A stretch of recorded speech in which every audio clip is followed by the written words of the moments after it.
Mga bro, mukhang bigatin ang balita ngayon. Denmark, isang powerhouse pagdating sa shipbuilding, ay nakikita ang malaking potential ng Pilipinas sa industriya ng paggawa ng barko. Ayon kay Danish Ambassador Franz Michael Melvin, kayang lumikha ng move na ito ng 2,000 bagong trabaho para sa ating mga kababayan. Isipin nyo mga bro, hindi lang dagdag kita sa ekonomiya, pero mas maraming Pinoy ang magkakaroon ng oportunidad para sa mas magandang buhay. Next year, Denmark is set to explore partnerships with the Philippine shipbuilding industry.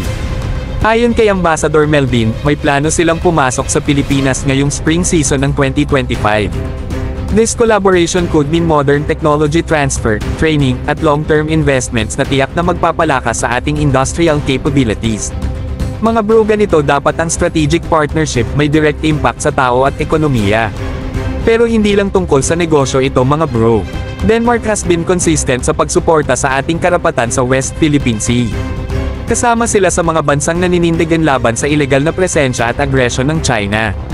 Sila ang patunay na ang tunay na kaalyado, hindi lang sumusuporta sa salita, pero tumutulong sa gawa. Ang tanong, bakit tayo ang napili ng Denmark?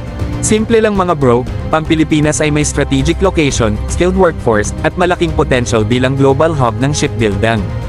Sa ganitong collaboration, hindi lang mapapalakas ang ating ekonomiya, kundi pati na rin ang maritime defense capabilities natin, dahil kayang gamitin ang teknolohiya nila sa paggawa ng modern vessels for both commercial at military use.